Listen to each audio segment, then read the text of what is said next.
कशा आहात विद्यार्थी मित्रांनो? विज्ञान भाग 2 मधील 7वं प्रकरण ओळख सूक्ष्मजीवशास्त्राची या प्रकरणातील 3ऱ्या लेक्चरमध्ये मी तुमचं स्वागत करतो.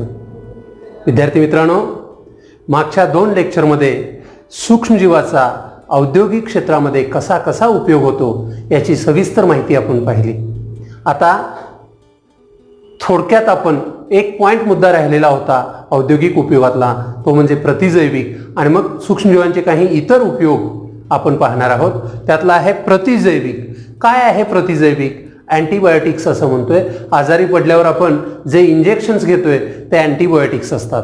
अँटीबायोटिक्स म्हणजे प्रतिजैविक, म्हणजे एखाद्या रोगकारक विषाणूला सूक्ष्मजंतूच्या साहाय्यानेच मारणं म्हणजे प्रतिजैविक असं म्हणतोय.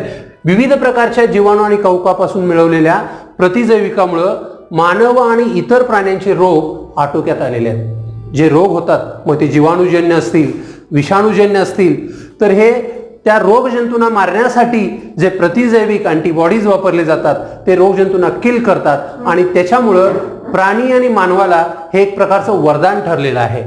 कोणकोणती प्रतिजैविक आहेत बघा. सध्या आपण वापरतोय ती पेनिसिलिन, सिफॅलोस्पोरिन्स, मोनोबॅक्टम्स, बॅसिट्रॅसिन, एरिथ्रोमायसिन, झेंटामायसिन, निओमायसिन, स्ट्रेप्टोमायसिन, टेट्रासायक्लिन या प्रकारचे वेगवेगळे अँटीबायोटिक्स आपण वापरतो.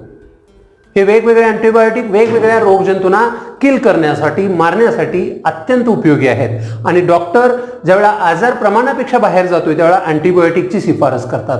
मग हे अँटीबायोटिक जे इंजेक्शन्स आपण घेतलो तर त्या रोगाविरुद्ध लढण्याची प्रतिकारशक्ती, इम्युनिटी आपली वाढते. याच्याशिवाय काही नावं आहेत बघा. व्हॅन्कोमायसिन इत्यादी प्रतिजैविक विविध प्रजातींच्या ग्रॅम पॉझिटिव्ह आणि ग्रॅम निगेटिव्ह जीवाणूविरुद्ध वापरली जातात. आता हे ग्रॅम पॉझिटिव्ह आणि ग्रॅम निगेटिव्ह काय आहे? हॅन्स ग्रॅम नावाचा शास्त्रज्ञ होता.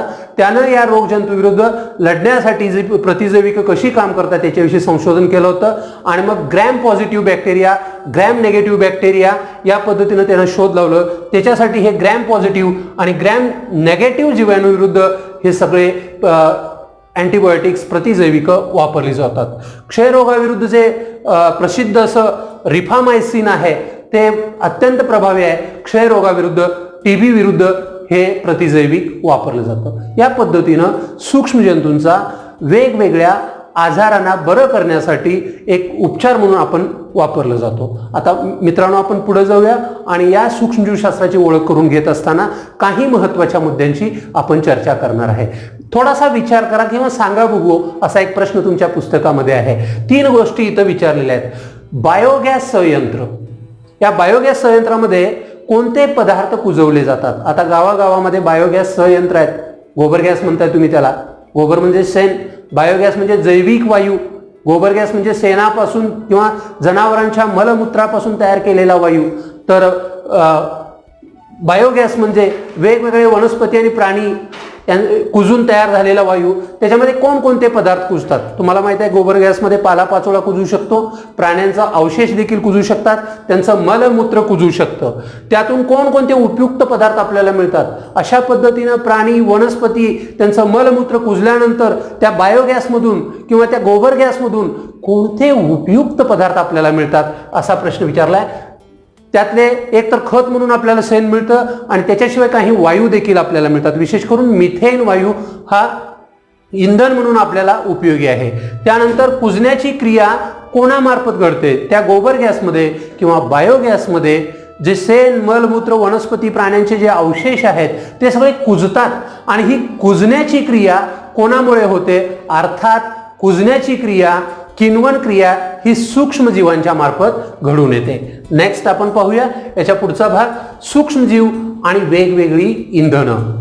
सूक्ष्मजीव औद्योगिक क्षेत्रातच उपयोगी पडतात असं नाही, तर वेगवेगळी इंधनं तयार करण्यासाठी सुद्धा सूक्ष्मजीवांचा फार चांगला उपयोग होऊ शकतो. आज खरं तर अशा इंधनांची गरज आहे जे सूक्ष्मजीवापासून तयार होऊ शकतात, कारण हे पर्यावरणाला उपयुक्त आहेत. बघूया आपण या सूक्ष्मजीवापासून इंधन कसं तयार होतं. मोठ्या प्रमाणात निर्माण होणारं नागरी, शेतकी किंवा औद्योगिक कचऱ्याचं सूक्ष्मजीव विनॉक्सी अपघटन करून मिथेन वायू हे इंधन मिळतं. सूक्ष्मजीवापासून विनॉक्स हे अपघटन होतं आणि मिथेन वायू हे इंधन मिळतं. मग ते शेतातील केरकचरा असेल, कारखान्यातील शिल्लक राहिलेला भाग असेल किंवा नागरी शहरातील कचरा असेल, हे सगळं कुजवलं जातं सूक्ष्मजीवांच्या मार्फत आणि त्याच्यापासून मिथेन नावाचा वायू मिळतो. ते मिथेन इंधन आहे. सॅक्रोमायसिस किण्व जेव्हा उसाच्या मळीचं किण्वनन करतं तेव्हा मिळणारे इथेनॉल हे अल्कोहोल एक स्वच्छ धूररहित इंधनाचा स्रोत आहे असं आपण म्हणू शकतो. तुम्हाला सगळ्यांना माहित आहे उसाच्या कारखान्यामध्ये इथेनॉल निर्मितीचे प्रोजेक्ट निर्माण केलेले आहेत आणि त्या प्रोजेक्ट मार्फत मळीचं किण्वन करून सॅक्रोमायसिस नावाचे सूक्ष्मजीव वापरतात जीवाणू आणि त्याच्यापासून त्या उसाच्या मळीचं किण्वन क्रिया करतात, आंबवण्याची क्रिया करतात आणि मग त्याच्यापासून मिथेन हा वायू तयार होतो किंवा इथेनॉल नावाचं जे अल्कोहोल तयार होतं, हे इथेनॉल नावाचं अल्कोहोल पेट्रोलमध्ये सुद्धा थोड्याफार प्रमाणात मिसळतात आता सध्या ते, आणि हे धूररहित इंधन म्हणून उपयोगी आहे. त्याचा धूर होत नाही. जसं आपल्या स्वयंपाकाचा गॅस आहे, त्या गॅसचा जसा धूर होत नाही तसं हे इंधन आहे. हायड्रोजन वायू हे भविष्य काळातील इंधन म्हणून मानलं जातं. हायड्रोजनमध्ये प्रचंड उष्णता देण्याची क्षमता आहे. तुम्हाला माहित आहे सूर्य हायड्रोजननी बनलेला आहे. कितीतरी लाखो वर्षापासून तो तळपतोय, अजूनही तळपत आहे, त्याच्यापासून प्रचंड उष्णता बाहेर पडत असते. असं हे हायड्रोजन एक उत्कृष्ट इंधन भविष्यातलं ठरू शकतं. कमी इंधन वापरून जास्तीत जास्त ऊर्जा आपण मिळवू शकतो. तर हे हायड्रोजन निर्माण करण्यासाठी जैव प्रकाश अपघटन, बायोफोटोलिसिस ऑफ वॉटर या प्रक्रियेत जीवाणू प्रकाशीय क्षपन करतात आणि हायड्रोजन वायू मुक्त करतात. लक्षात घ्या, पाण्याचं जैव प्रकाशीय अपघटन करायचं. आता पाण्याचं अपघटन कसं होतं? प्रकाश संश्लेषण क्रियेमध्ये तुम्ही शिकलाय. सूर्यप्रकाशाच्या मदतीनं पाण्याचं अपघटन होऊन त्यात ऑक्सिजन आणि हायड्रोजन हे दोन वायू वेगळे होतात. याच्याशिवाय वेगळी पद्धत आपल्याकडे नव्हतं. मग एकतर उष्णता द्यावी लागायची किंवा त्यातनं विद्युत धारा सोडावी लागते पाण्यातून, मगच हायड्रोजन आणि ऑक्सिजन H2O मधले वेगळे होऊ शकतात. परंतु आता असं शोध लागलेला आहे की काही सूक्ष्मजीवामार्फत पाण्याचं प्रकाशीय अपघटन करून त्यातनं हायड्रोजन वेगळा करता येतो आणि हा वेगळा झालेला हायड्रोजन इंधन म्हणून आपण वापरू शकतो. इंधनाप्रमाणेच विविध औद्योगिक रसायनं सूक्ष्मजैविक प्रक्रियांनी बनवता येतात. औद्योगिक रसायनं वेगवेगळ्या उद्योगधंद्यामध्ये वेगवेगळी जी रसायनं लागतात ती सूक्ष्मजैविक प्रक्रिया करून ही रसायनं आपल्याला मिळवता येतात.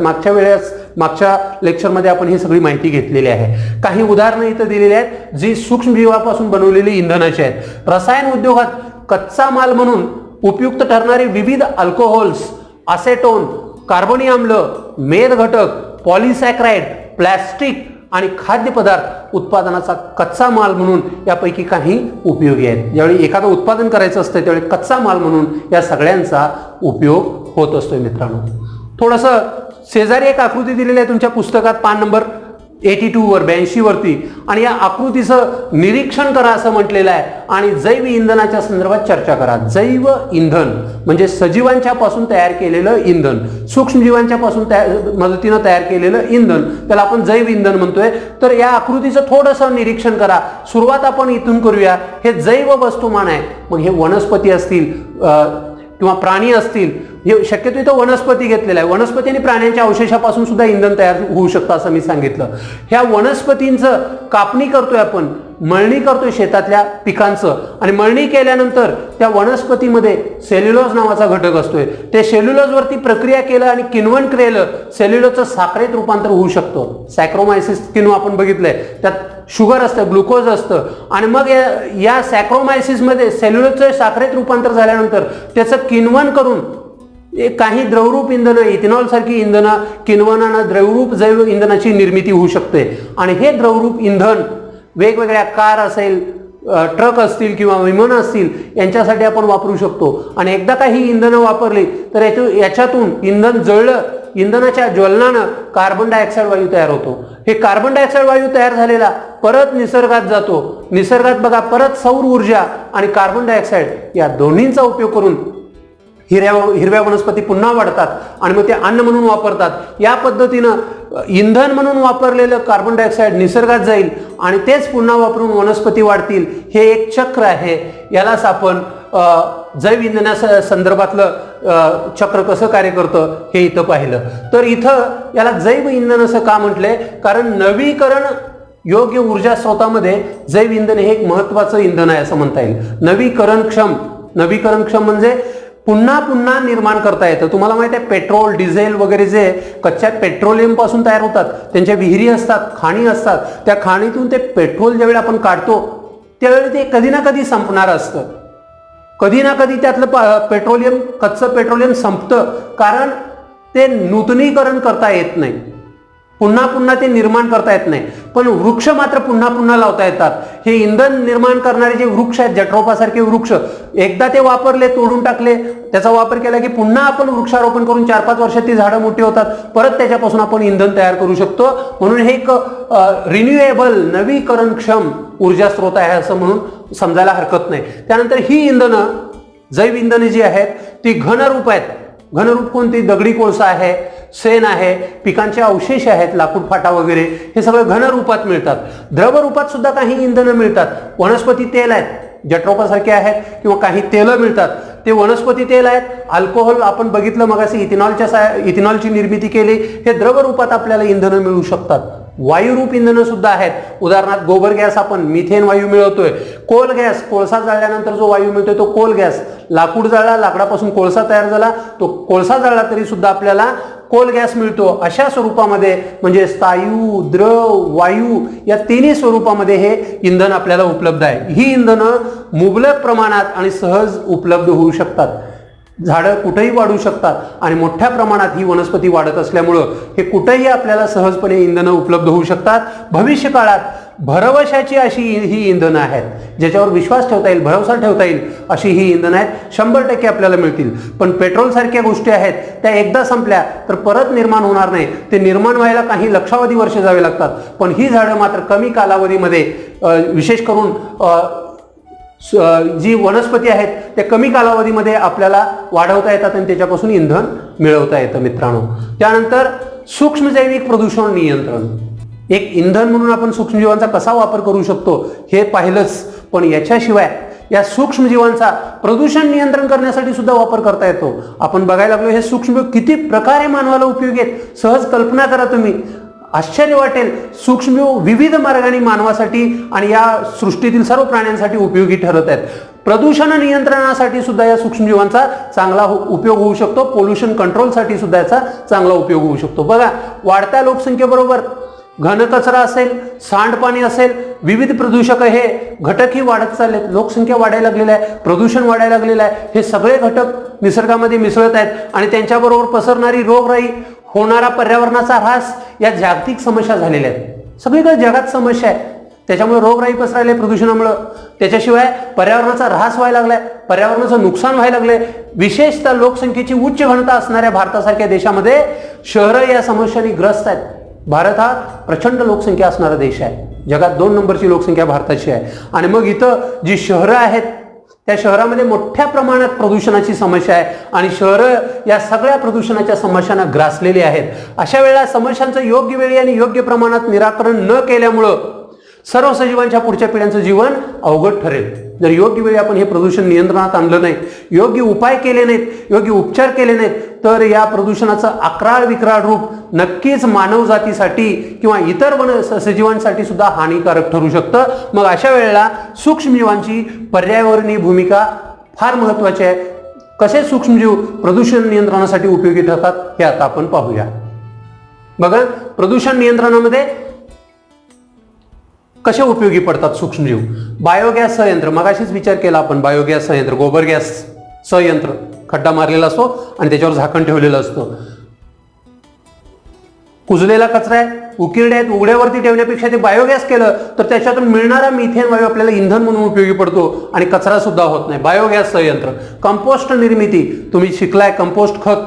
कंपोस्ट खत कसं तयार करतात? शेतातला पाला पाचोळा कचरा वगैरे एका खड्डा काढतात, खड्ड्यामध्ये एक थर पालापाचोळा कचऱ्याचा, त्याच्यावर काही शेण मलमूत्र आणि माती छिडकली जाते, त्याच्यावर शिंपडलं जातं, परत दुसरा थर, परत मातीचा एक थर, परत कचऱ्याचा थर, असा तो पूर्ण खड्डा भरून काढतात आणि खड्डा सगळा मातीनं लिंपून घेतात. 2 ते 3 महिन्यामध्ये तो कचरा सगळा कुजतो आणि त्याचं एक उत्कृष्ट खत तयार होतं. त्याला कंपोस्ट खत म्हणतात. कंपोस्ट खत निर्मिती, बायोगॅस निर्मिती याद्वारे घन कचऱ्याची विल्हेवाट लावताना सूक्ष्मजीवाची आपल्याला नक्कीच मदत होते. आणि हे तुम्हाला माहीत आहेच, आपण सगळे हे ग्रामीण भागात होतोय, खत तयार होते. खत तयार होण्यासाठी सूक्ष्मजीवांची भूमिका महत्वाची आहे, कारण पालापाचोळा कचरा कुजवण्यासाठी सूक्ष्मजीव फार महत्वाची भूमिका बजावत असतात. मग मोठ्या प्रमाणावर काही टनामध्ये दररोज जमा होणाऱ्या नागरी कचऱ्याची योग्य पद्धतीने विल्हेवाट कशी लावत असतील? शहर, आपल्या कोल्हापूर शहराचा विचार केला, पुणे मुंबई सारख्या शहराचा विचार केला तर रोजच्या रोज टनानी कचरा निर्माण होतोय. प्रचंड मोठ्या प्रमाणात कचऱ्याचे साठे शहराबाहेर असतात. मग या सगळ्या कचऱ्याची विल्हेवाट कशी लावत असतील? कुठल्याही शहरात त्या शहराबाहेर कुठं ना कुठं हे कंपोस्टिंग केलं जात असते, कचऱ्याची विल्हेवाट लावत असते. जरूर अशा ठिकाणी तुम्ही जाऊन भेट देऊन बघा, तिथं कचऱ्याची कशी विल्हेवाट लावली जाते. यात नक्कीच सूक्ष्मजीवांचा वापर कसा करतात ते आपण पाहूया. थोडासा विचार करा. तुम्हाला एक चॅलेंजिंग प्रश्न दिलेला आहे आणि इथं 3 प्रश्न विचारलेत. याच्या अनुषंगाने थोडा विचार करा. प्रत्येक घरात ओला आणि सुका कचरा वेगळा ठेवा असं का सांगितलं जातं? आता अलीकडं स्वच्छ भारत अभियान चालू आहे आणि या स्वच्छ भारत अभियानाअंतर्गत इयत्ता 9वीला तुम्ही शिकलात की ओला कचरा आणि सुका कचरा वेगवेगळा ठेवा. ओला कचरा काय आहे, सुका कचरा काय आहे, इयत्ता 9वीला तुम्ही शिकलाय. ओला म्हणजे जो कुजू शकतो, भाजीपाला असतील, शेतातले स्वयंपाकामध्ये आपण भाजीपाला वगैरे वापरतोय त्याचे अवशेष जे असतात त्याला आपण ओला कचरा म्हणतोय. सुका कचरा म्हणजे कागद वगैरे असतात असे जे त्यात पाण्याचा अंश कमी असतो त्याला सुका कचरा म्हणतोय. ते वेगळे का ठेवायला सांगतात? त्याच्या मागं कारण काय? ओला कचरा कुजू शकतो आणि त्याच्यापासून खत निर्मिती आणि वायू निर्मिती होऊ शकते आणि पर्यावरणाचा तेवढा भार कमी होऊ शकतो. म्हणून हे सगळं वेगळं करायला सांगितलेलं आहे. वर्गीकरण केलेल्या कचऱ्याचं पुढं काय होतं? एकदा का तुम्ही ओला कचरा इयत्ता 9वीला शिकलाय, लाल रंगाचा डबा कचऱ्याचा, निळ्या रंगाचा डबा आणि तिथं ओला आणि सुका कचरा वेगळा करायला सांगितलाय. या पुढं काय होतं? एकदा ओला कचरा केला, सुका कचरा वेगळा केला तर त्याचं पुढं काय होतं? पुढं याचं सूक्ष्मजीवांच्या मदतीनं विघटन करून त्याच्यापासून खत निर्मिती आणि जैविक वायू निर्मिती केली जाते. आणि तिसरा प्रश्न आहे, सुक्या कचऱ्याची विल्हेवाट लावण्याची सर्वात योग्य पद्धत सांगा. ओला कचरा कळाला तुम्हाला कसं विल्हेवाट लावायचं? ओला कचरा कुजवायचा आणि त्याच्यापासून जैविक वायू किंवा खत निर्मिती करायची. पण सुक्या कचऱ्याचं काय? त्याचं कसं विल्हेवाट लावायचं हे आपण आता पाहूया. पुढं नेक्स्ट, भूमिभरण स्थळ, सुरक्षित भूमिभरण स्थळ, आधुनिक भूमिभरण स्थळ. ओके मित्रांनो, सुक्या कचऱ्याचं काय होतं? सुक्या कचऱ्याची विल्हेवाट कशी लावली जाते? त्याचा पुनर्वापर किंवा ते पर्यावरणाच्या दृष्टीने जर हानिकारक असेल तर ते हानिकारक होऊ नये यासाठी काय उपाययोजना करता येतील याचं पुस्तकात चित्राच्या सहाय्याने खूप चांगल्या पद्धतीनं वर्णन केलेलं आहे. काय आहे हे जाणून घेऊया. भूमिभरण स्थळे. भूमिभरण म्हणजे, भूमी म्हणजे जमीन, भरणं म्हणजे हा कचरा सगळा जमिनीत खड्डा काढून त्या खड्ड्यात भरायचा आणि मग त्याचं योग्य पद्धतीनं सूक्ष्मजीवांच्या मदतीनं किण्वन क्रिया किंवा त्याला कुजवायचं आणि मग त्याच्यापासून खत तयार करायचं. या पद्धतीची ही प्रक्रिया आहे. लँड फिलिंग या नावानं ती ओळखतो आपण. हे काय प्रक्रिया आहे ही जराशी प्रक्रिया जाणून घेऊया. शहरामध्ये मोठ्या प्रमाणात विघटनशील कचरा या पद्धतीसाठी वापरला जातोय. शहरामध्ये 2 प्रकारचे कचरे तयार होतात, अविघटनशील आणि विघटनशील. अविघटनशील म्हणजे जो कुजत नाही, प्लॅस्टिक आहे, काच आहे, हे कुजत नाहीत. न कुजणारे, कुजत नाहीत, त्यांचा प्रश्न वेगळाच आहे. त्यांचं विल्हेवाट कसं लावायचं ही सगळी जागतिक समस्या आहे. पण जे कुजणारे कचरे आहेत, कुजू शकतात, विघटनशील आहेत, त्यांचं विघटन होतं, अशा कचऱ्यामध्ये, अशा कचऱ्याच्या बाबतीत भूमिभरण स्थळ हा पर्याय वापरला जातो. म्हणूनच बघा, घरामध्ये सॉर्टिंग होणं फार गरजेचं आहे. त्याचं सुका कचरा आणि ओला कचरा, कुजणारा कचरा आणि न कुजणारा कचरा असं वेगवेगळ्या पद्धतीनं सॉर्टिंग झालं तर या कचऱ्याची योग्य पद्धतीनं आपण विल्हेवाट लावू शकतोय. हे जे भूमिभरण स्थळ आहे हे शहरापासून थोडंसं लांब मोकळ्या जागेत खड्डे करून त्यात प्लॅस्टिकचं अस्तर घातलं जातं. एक मोठा खड्डा काढला जातो. हा खड्डा दिसतोय तुम्हाला, शहरापासून दूरवर असा एक खड्डा काढला जातो आणि या खड्ड्यामध्ये एक प्लॅस्टिकचं अस्तर घातलं जातं आणि मग त्यात हा कचरा भरला जातो. प्लॅस्टिकचं अस्तर कशासाठी हे फार महत्वाचं आहे.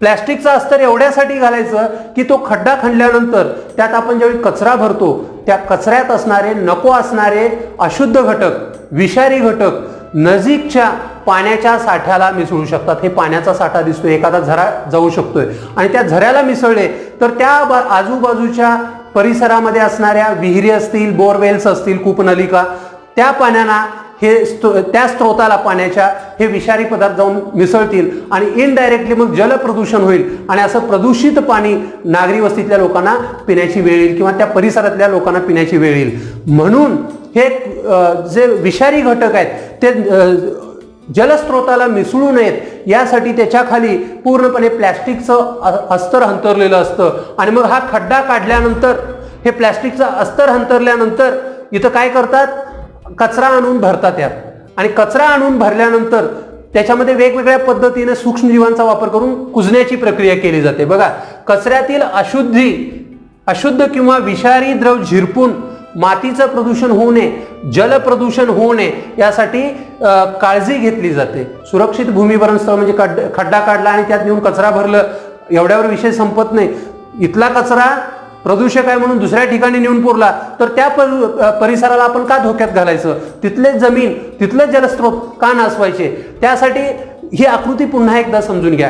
कोणत्या पद्धतीनं हे हिरवं जे दिसतं हे जमिनीवरचं उगवलेलं गवत किंवा वनस्पती वगैरे आहे, हे जमीन लेवल आहे आणि या जमिनीत असा खड्डा खणलेला आहे. हा पूर्ण खड्डा नाही आहे, हा एवढाच भूमिभरणाचा खड्डा आहे. या खड्ड्यामध्ये बघा इथून सांडपाण्यावर प्रक्रिया करायची, शहरातलं जे सांडपाणी येतंय प्रक्रिया करायची, शुद्ध पाणी बाजूला झाल्यानंतर त्यातला जो कचरा आहे तो आणून सांडपाणी इथं सोडलं जातं आत. याच्याशिवाय मातीचं थर दिले जातात त्याच्यावर आणि कचरा सुद्धा यात टाकलेला दिसतोय तुम्हाला. कचरा आणि सांडपाणी या खड्ड्यात भरलं जातं आणि मग हे पूर्ण खड्डा मातीच्या आवरणानं झाकून घेतला जातो आणि इथे एक मध्ये नलिका ठेवलेली आहे, पाईप ठेवलेले आहे. यातनं हे कुजल्यानंतर जो मिथेन वायू तयार होतो या पाईपमधून तो वर येतो. हा मिथेन वायू इंधन म्हणून आपण वापरू शकतो. या पद्धतीनं हे भूमिभरण स्थळ आहे. आता इथं काय सांगितलंय बघा, भूजल पातळीवर देखरेख ठेवण्यासाठी विहीर, खरं तर हा शब्द चुकीचा आहे, कूपनलिका पाहिजे. बोरवेल हे दिसतं का, बोरवेल एक मारलेला आहे, पाणी लागेल असं बोरवेल त्या खड्ड्याच्या जवळच. का बोरवेल मारायचं, हे बोरवेलचं पाणी वेळोवेळी चेक केलं जातं कारण हे 3 ते 4 महिन्यानंतर या खड्ड्यात जे कचरा टाकलाय ते कुजतं आणि त्याचं खत होतं. समजा इथं प्लॅस्टिकच्या आच्छादनाला काहीतरी छेद पडला, त्यातनं विषारी अशुद्ध द्रव्य या जलस्रोताला मिळून हे पाणी खराब होऊ नये, त्या पाण्यात हे आलेले नाहीत ना हे चेक करण्यासाठी वरचेवर या बोरचं पाणी घेतलं जातं आणि त्याचं तपासणी केलं जातं आणि त्याच्यावरून ओळखलं जातं की हे जलस्रोत शुद्ध आहे, याच्यात अशुद्धी मिसळलेली नाही. हे ओळखण्यासाठी जिथं मोठा असा खड्डा असतो, भूमिभरण स्थळ असतं, त्याच्या शेजारी एक बोर किंवा कूपनलिका मारलेली असते जलस्रोत तपासण्यासाठी. पुढे आपण बघूया ह्या खड्ड्यात कचरा कसा भरतात. नेक्स्ट स्लाइड घेऊया आपण सर. लँड फिलिंग करत असताना आता शहरामध्ये कचरा गोळा करता तुम्ही बघितलाय, दाबून गोळा केलेला कचरा. दाबून गोळा केलेला कचरा म्हणजे शब्दाचा अर्थ वेगळा घेऊ नका, प्रेस केलेला कचरा, कॉम्प्रेस केलेला कचरा. आता कॉम्प्रेसर आहे, वेगवेगळ्या कचरा गाड्या आलेले दिसतात तुम्हाला, असं प्रेस करतात, जोरात दाबतात आणि कचऱ्याचा असा गठ्ठा बांधतात. प्रेस केलेला कचरा म्हणजे वेस्ट जो आहे तयार केलेल्या खड्ड्यात टाकला जातो. अशा पद्धतीनं प्रेस केलेला कचरा, सुट्टा टाकला की खड्डा लगेच भरून जाईल ना, म्हणून कचरा दाबून असा प्रेस केला जातो म्हणजे खड्डा लवकर भरू नये यासाठी कॉम्प्रेस केलेला कचरा वापरला जातो. प्रेशरनं दाब दिलेला कचरा वापरला जातो आणि त्यावर माती आणि लाकडाचा भुसा आणि हिरवा कचरा, पालापाचोळा इत्यादी किंवा विशिष्ट जैवरसायने यांचा थर पसरवतात. कंपोस्ट खत कसं तयार करतात ना त्याच पद्धतीनं भूमिभरण स्थळाच्या बाबतीत केलं जातं.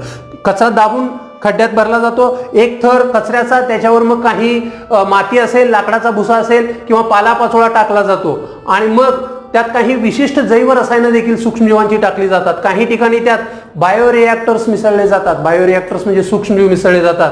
कचरा व माती किंवा थरासाठी वापरलेले विशेष पदार्थ यातील सूक्ष्मजीव कचऱ्याचं विघटन करतात. जे बायोरिएक्टर्स टाकलेले आहेत सूक्ष्मजीव ते कचऱ्याचं विघटन करतात, कचरा कुजवतात आणि खड्डा पूर्ण भरून झाल्यानंतर माती लिंपून तो खड्डा बंद केला जातो आणि काही आठवड्यांनी त्या ठिकाणी उत्कृष्ट खत तयार होतं.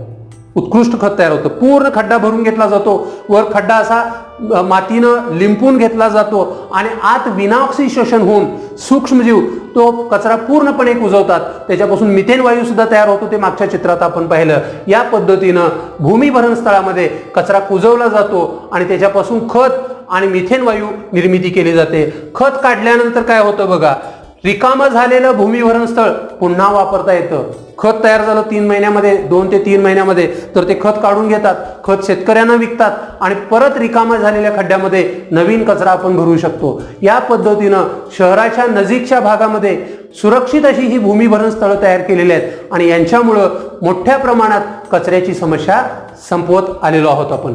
या पद्धतीनं मित्रांनो प्रदूषणावर देखील सूक्ष्म जंतू कसे मात करू शकतात हे इथं आपण पाहिलं.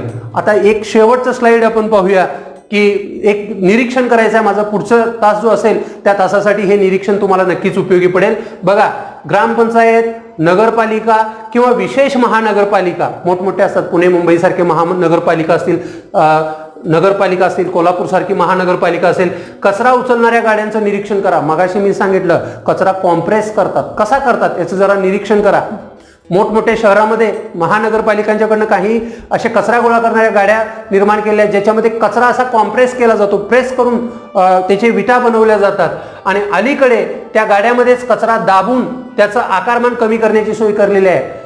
तिथं कुठं न्यायचं नाही, गाडीतच कचरा असा भरायचा की दाबून प्रेस करून भरायचा, त्यामुळे त्याचा आकारमान कमी होतं, म्हणून एका खड्ड्यात जास्तीत जास्त कचरा मावू शकतो. ही कृती करण्याचे फायदे सांगा. हा प्रश्न तुमच्यासाठी आहे मित्रांनो. पुढच्या तासापूर्वी या तिन्ही प्रश्नाची उत्तरं तुम्ही शोधून आणायची आहेत, म्हणजे आपल्याला पुढच्या तासाला कोणत्या पद्धतीनं हे सूक्ष्मजीव काम करतात हे समजेल. थांबूया इथं. धन्यवाद मित्रांनो.